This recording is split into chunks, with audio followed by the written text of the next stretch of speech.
Hello and welcome to this beautiful program, Reflections, stories that recharge and rejuvenate us. And like always, we have another wonderful speaker with us today, Miriam McFarlane. Miriam came into contact with the Brahma Kumaris in 1981 and started practicing the meditation and a spiritual lifestyle in 1982. She lives in Hobart and works as a high school laboratory technician. Her work is to provide support to science classes through timetabling, managing equipment and chemicals, and negotiating the equitable use of resources between classes. And the title of the story that Miriam would be sharing with us today is Dying to Understand. And as Miriam shares, when Miriam was 17, she read the book Life After Life by Dr. Raymond Moody, which is a very famous book. And this book gave her a new perspective on life, that consciousness is continuous after death, described by many people who nearly died.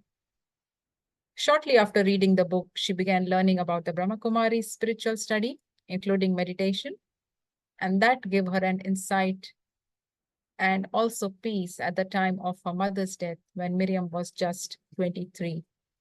So a very hearty welcome, Miriam, and looking forward to hearing from you. What were you dying to understand and what happened and what did you learn? So without any further ado, hearty welcome once again, and it's over to you. Thank you, Sister Lata. I can just say that I didn't know much about anything to do with spiritual things or meditation as such, but I had been brought up with a mum who was a mum and dad who were both with the Quakers, who sit quietly in a circle like meditation, but it's part of the Christian faith.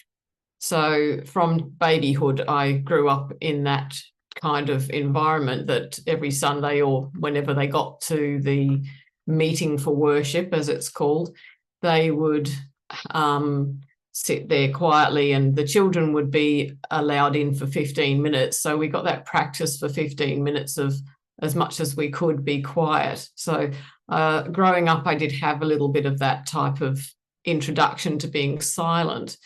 And then going back to the beginning for this story. So the relevant thing with my parents, my mum and dad, well, mum especially was an older woman when she had me. She was 39. I was the first child. And she had traveled a lot and had a lot of interest in religious philosophy and exploring alternatives and things related to Christianity. Her and her sister had been to the Middle East, and her older sister also went to India. And all of her family all of her and her sisters were interested in, so my aunts were interested in sort of delving deeper into spirituality. So that influenced my background, my upbringing. And I found I'd be delving into her books that she had sitting on the bookcase. And one time she had a book, she had for a while there a book by Bede Griffiths, who was sort of like a Christian monk, but he was interested in sort of meditation. I'm not sure exactly which style, whether it was Buddhist or Hindu, but he wore saffron robes, which was quite unusual for a Christian monk. And I think he spent some time in India. So she was interested in this sort of like exploring East meets West, and that impacted me. So whilst she had all these different books on her bookshelf, one day, as I said, when I was 17, I picked up one book called Life After Life by Dr. Raymond Moody. And in that book, as I read it, I thought, wow, I felt the reality of people's experiences as they were narrating, he was recounting or relating their stories. And I felt like this is real, because I'd never read anything like that before. I'd never heard of anything like that before, never spoken to anyone who'd had such an experience, and I'd never had that experience myself. But I felt like this is real. These people are not just telling a whole lot of lies and just trying to pull your leg for the sake of pulling your leg. They mean this. So, and, like, they had no, as they say, no axe to grind. There was no motive for why all these different people would say the things that they did about what they experienced near to death. So I thought, the other thing I liked in that book was that it talked about them meeting like a being of light, and also just a whole lot of aspects of this spiritual experiences that they were having. So it had the sort of things that actually, I just remembered something.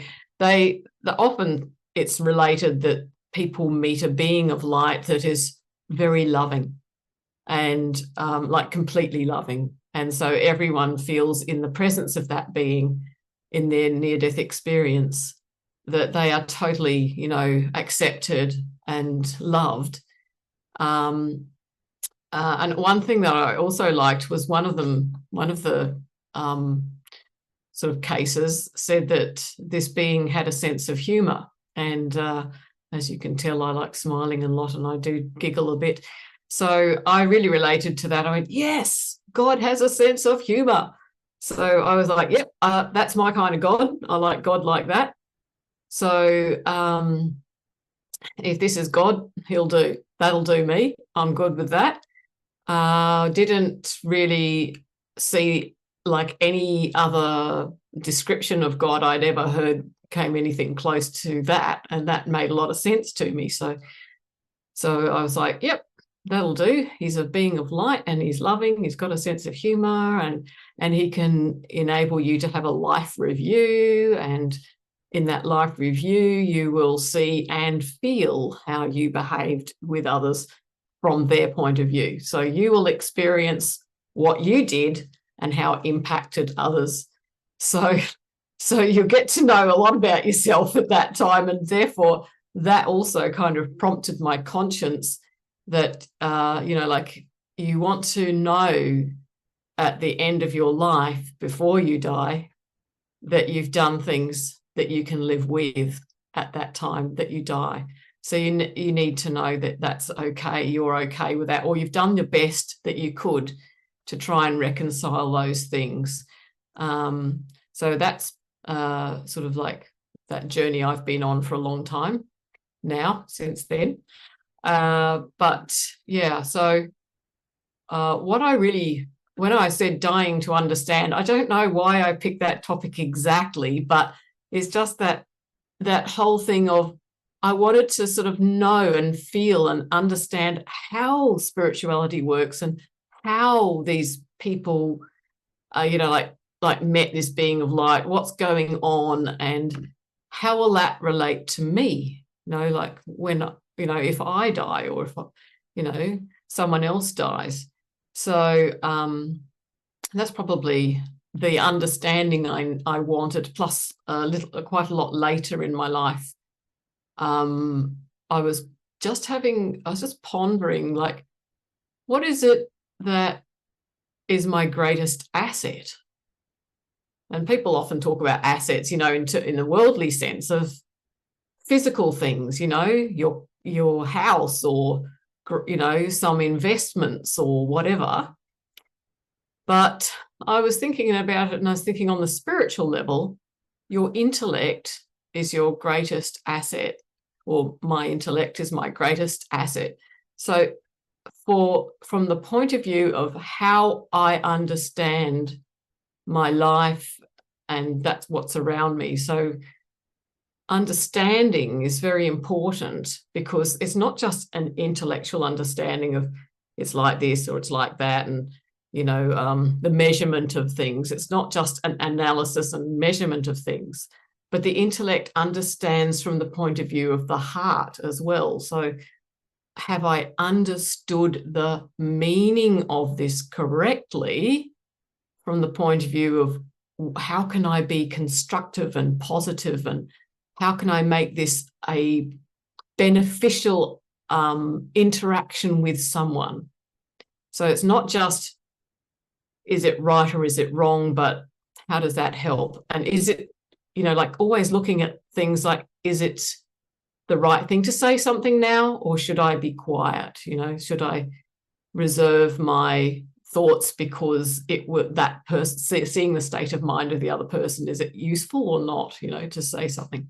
So that sort of understanding, like using the intellect was very important to me, but using it with the heart. And it's been a big struggle my whole life, and it's not been easy, and I'm definitely not perfect at it. But it's fascinates me, the whole, what is spirituality and what's it about?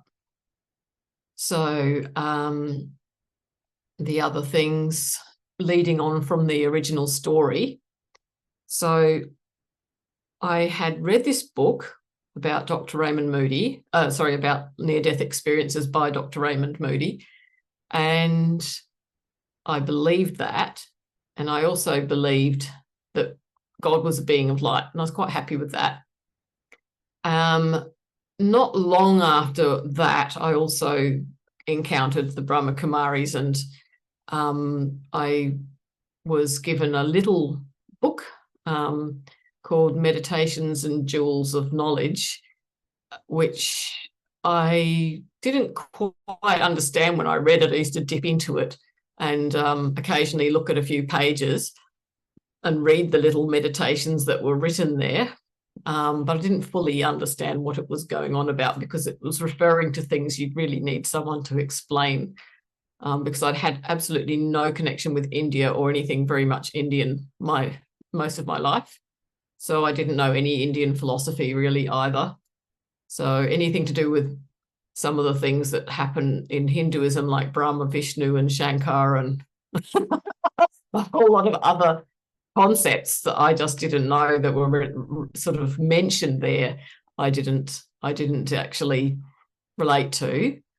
But when I'd had that book there on my bookshelf for better part of a year, I then finally went and investigated doing the meditation course with the Brahma Kumaris in Hobart. And that at that stage was a 5-day course, 5 consecutive days. The first day they said that the soul, it's the human soul, is a being of light, but they said like a point of light. And at that point, I couldn't really kind of relate to that.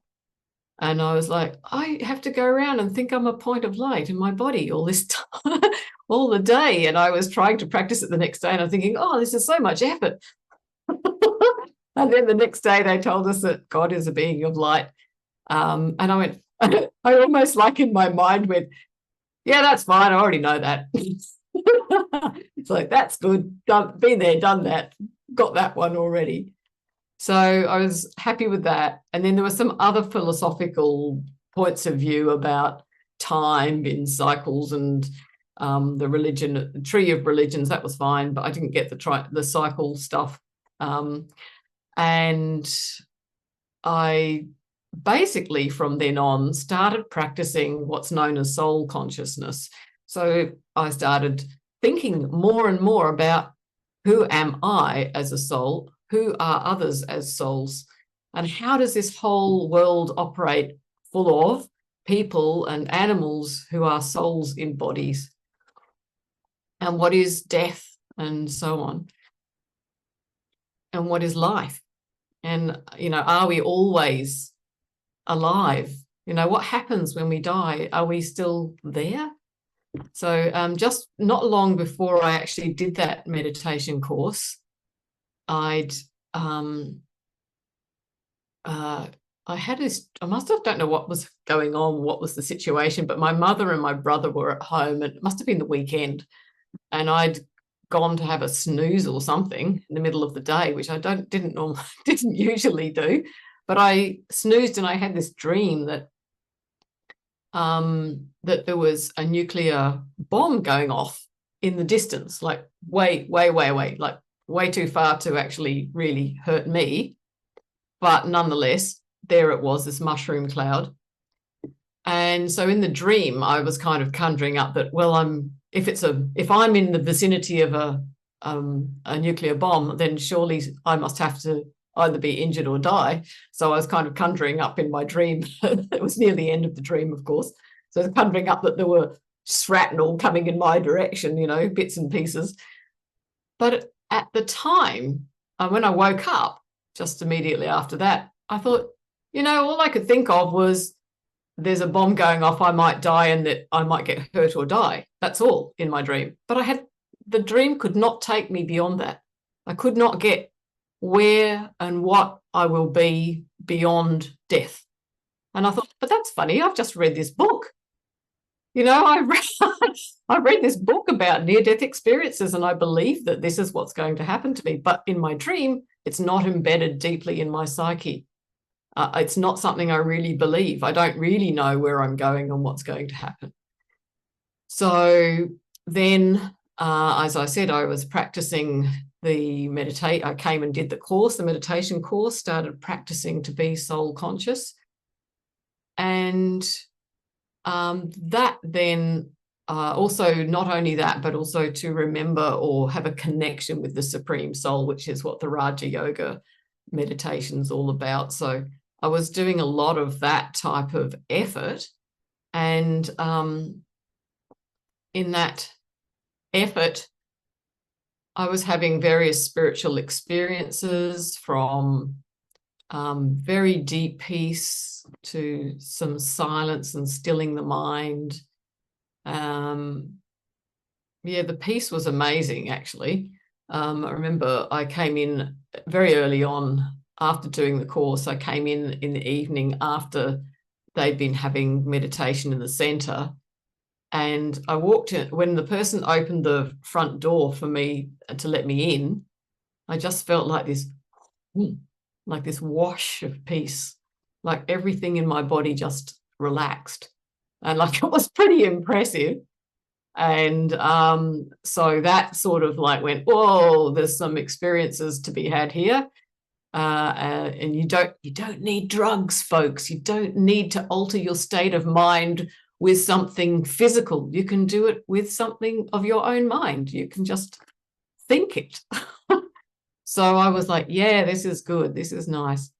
And so I kept on going with that. And then I had been to the headquarters of the Brahma Kumaris a couple of times. I think it was my second time. I was on my way back, and we had a phone call to India to find me because my mum had had a stroke. And I lived with my mum at that stage only. And so there was no one else, except we had a boarder in the house, and he'd found her on the floor, not very responsive. He'd asked her a question, was she okay? And she'd said, yes, I'll get up in a minute. And then he came back 10 minutes later and she was still there. And of course, he didn't know what had happened, so he called an ambulance. And so then they got hold of me, and wasn't much I could do, but I was on my way back from India at that time. So at that point, then I kind of became her carer after she'd come out of hospital, and I had a part-time, like 5-hour-a-day job, so that kind of worked quite well. But eventually she went into a nursing home, and then she had a couple more strokes, and that led to her having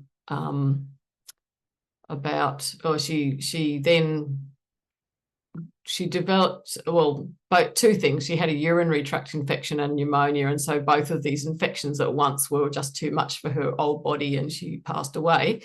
Although she wasn't that old, she was only 62, and I'm 60 now. So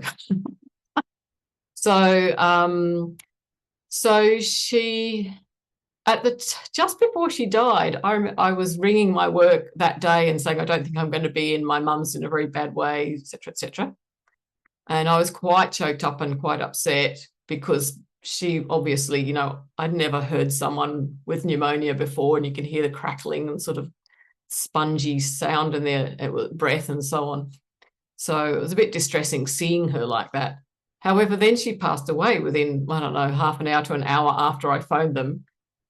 And I was like, I was just so good with that. Like, just so, I was at total peace with that. Like, I know where she's going. She's going to meet this being of light. And she's going to have her life review. She will be fine. And we can go on from there. And I just better check with Sister Lada. I am not sure if I'm going over time. Am I okay with time? You can thumbs up, or do we need to stop? Few more minutes and yeah, we can. Few more minutes, okay. Q&A, yeah. Right. So, okay, so I was happy with the fact that she would be in an okay space, and also the philosophy of karma I had been learning with the Brahma Kumaris too, which made a lot of sense to me, and the idea of reincarnation. So I thought, she's not a bad person. She's not done anything greatly evil in her life. She's been a bit impatient and maybe had a bit of a sharp tongue, but she's overall, she's an okay person.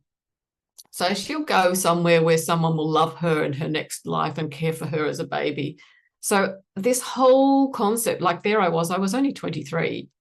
So this whole feeling was like that I was okay with that, you know, so that near-death experience information, the sharing that people I'd read, and plus the understanding through the Brahma Kumaris angle on being soul conscious, remembering God, knowing that the soul goes on, it's eternal, it receives the fruit of its actions and so on. So all of that helped me at the time of her death just to be at peace with that. As I said, I wasn't too good with the suffering beforehand, but some nurse told me her toes were not curled up, and if they're in pain, their toes curl up. So she was not in pain. So anyway, that helped a lot. Looks like I'm back on board deck now for the end of the questions and answers. Just listening to the story, and it's beautiful. Like, you know, there's a story of our life, and based on what you shared, there was this book that helped you discover something that you were really wanting to know, and how that really helped when there was a actual situation, like, you know, your mother passing away. So it's a story book that helped the real story in your life. Yeah, that's right. If we can say. So yeah, that's beautiful.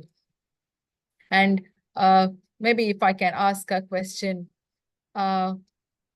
after that incident, like, how did you continue with that practice? Did you get even more stronger and deeper, or did something change? A little bit on that, and after that, if you could lead us into a meditation experience too. Thanks. Yes. Okay, so after my mum passed away, I realized a few years later that I was actually emotionally fairly immature. So at 23, I hadn't lived away from home, and I wasn't really fully functional as an adult, independent adult. So it did take me a while to grow and learn all the things that I needed to do in life. But in terms of this whole thing about death and dying and reincarnation and so on, it really got me thinking a lot about that, because I also used to think, I wonder if I'll meet my mum somewhere else. Like, will I recognize her? And for a while I did sort of wonder, is this mum? Is that mum? Still sometimes that thought comes up. But I sort of realized after a while, like, every soul has to play its own part. So she needs to be whatever role we play now is who we are now. And we're not what we were, we are what we are now. Although the past can impact how we are now. So it really got me thinking a lot more about reincarnation and the eternity of the soul, like where we what happens to our consciousness. And then having read and seen a lot more of that these days, it's on YouTube. And there are some excellent, absolutely excellent videos done by people who may not have had those near-death experiences, but they're interviewing people. And so there's one called Coming Home, I think it's .org. So it's a non-profit, and they're very good experiences, and some very convincing, like a scientist who is a total atheist, and she's, quite turned around by her near-death experience. So anyway, and I like, she's one thing that I really like. She said, death is tailor-made for each of us. So however we need to understand things, we see those things after we die.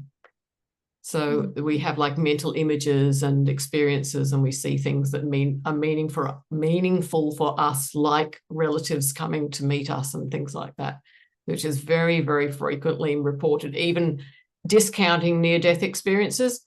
So many people talk about having heard their dying relative say that they're talking to someone who's up in the room somewhere and no one else can see that person. So it's very common that we will have that tailor-made experience for us. Anyway, I think I was a little bit off the track. It was all good, and we really enjoyed your story and sharing, Miriam. And lastly, to wind up, if we can request you to speak a meditation commentary, so we can have a relaxation experience, and that would be great for us all. Okay.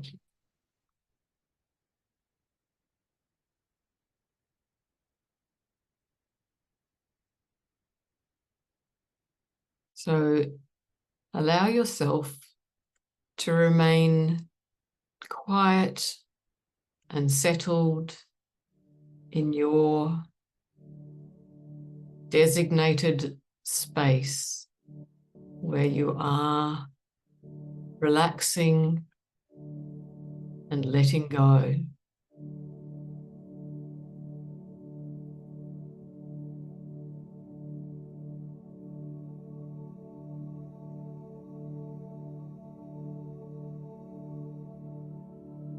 Just be aware of how your whole body feels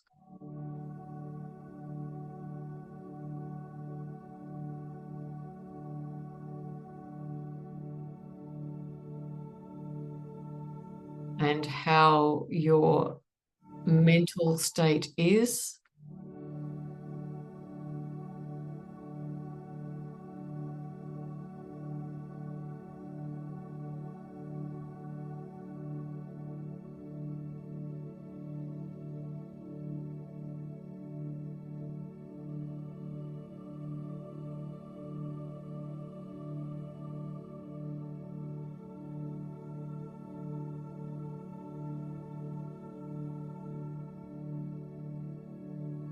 And feel your breathing in and out at its natural pace.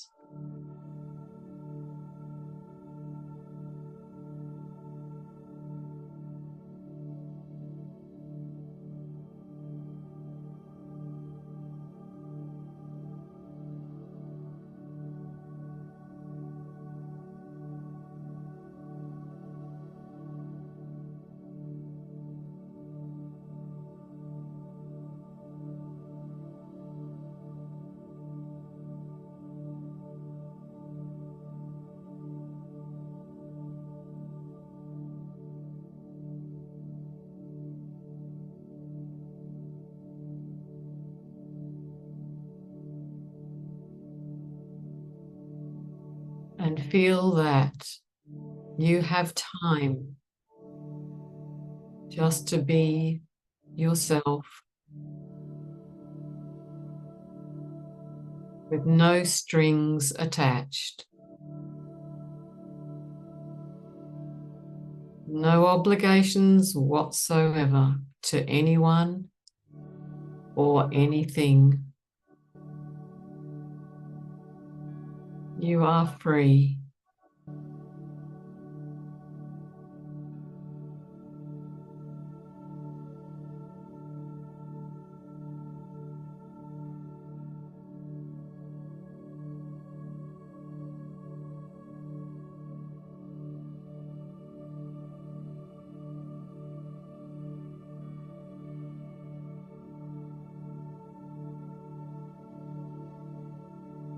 You are just you, and you are a beautiful and wonderful being of light inside your body, full of thoughts and ideas.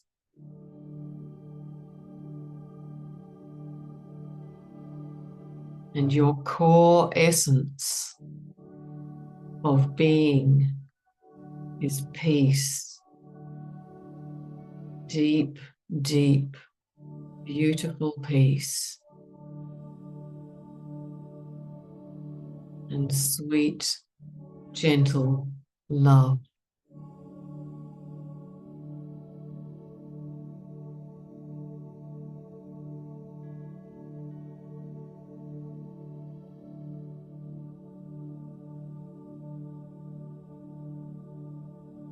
Bring this awareness with you back to the physical awareness and make this part of your day.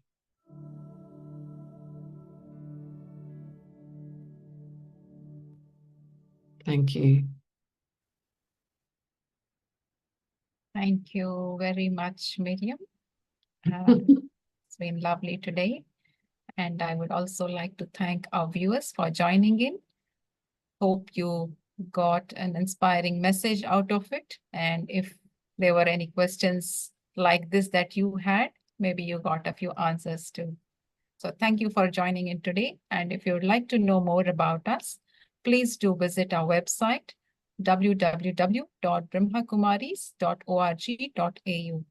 All the details of our centers and the programs held in the centers are all listed in there. So you're welcome to book in and join or visit a local center as well. So thank you once again for joining, and we will be back with another interesting episode and a wonderful story. Till then, take care.